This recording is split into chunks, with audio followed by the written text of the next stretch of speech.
is a piece, part of this body of work I have about my mother's dementia. My mother hated her feet. They were size 10, widened and flattened by 4 pregnancies, with toes curved around each other, enlarged at the joints. In the 60s, when everyone wore sandals, she searched for a style that hid her toes. At the beach or by the pool, she wore plastic bathing slippers.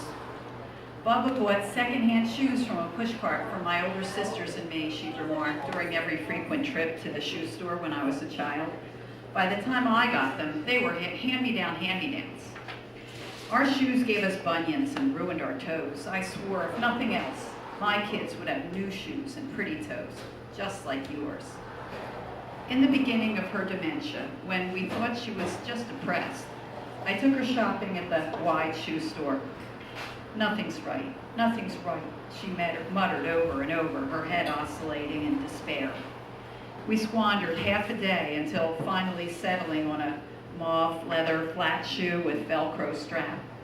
Laces and buckles were no longer an option. They were too confusing. With these shoes, we trudged through the mud of depression and tiptoed the quicksand at its demented foundation. Her shoes fell through the cracks when she did. They were always getting lost. But on the days when her mind returned, so did her shoes. She demanded the help she needed to put them on. Shoes were her dignity. When she moved into an assisted living facility, I packed up her beloved home of 52 years. I counted 37 pairs of shoes in her bedroom closet and assorted singles. There were shoes that looked cozy and comfortable, just like her house. I found the shoes she'd worn to my wedding and the muddied shoes she'd worn to visit her mother's grave, her running shoes and her swimming shoes and her Sunday morning slippers. Right up front sat the black patent pumps she'd worn the previous fall at grandson Joey's wedding. Those shoes looked ready and waiting for their next dance. For a few minutes I basked in her presence, captured in shoes. Toward the back of her closet, I discovered shoes that smelled new, purchased on a whim, with rigid straps and narrow toes. They were unrealistic for the shape of her feet, but classy and adored anyway. I'm sure she couldn't bear to wear or discard them.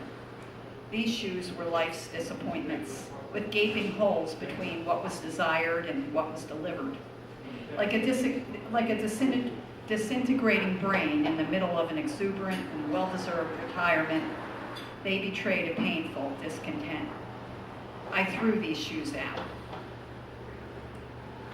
So when it was time to give the funeral director some clothes for her service, I found the blue dress with white trim around the Nehru collar, the dress she bought for her third son, my brother Miles' bar mitzvah, 30 years previous.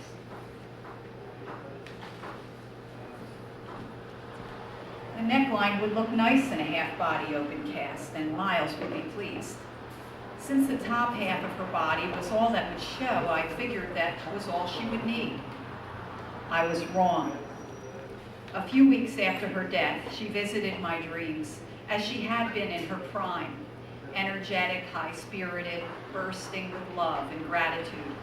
She came back to thank me for taking care of her, when she could no longer take care of herself. I was grateful for this gift from her spirit. A few months after her funeral, she visited again. This time, she came back steeped in demented hysteria. She came back demanding her shoes. In the dream, I searched the house for her shoes, every string in my body's fiber tight with the familiar angst, trying to make things right by her. She waited in the car, fraught with anxiety that never let up. I knew it well. For 2 sick years, I took up the slack when it seemed as if she'd explode. In the dream, I never found the shoes. I woke up and realized that I had buried her without them. I knew the ones she wanted, the black patent pumps she had danced in at Joey's wedding. Just before she got sick, she danced with her second son, my brother Lance, at his son Joey's wedding.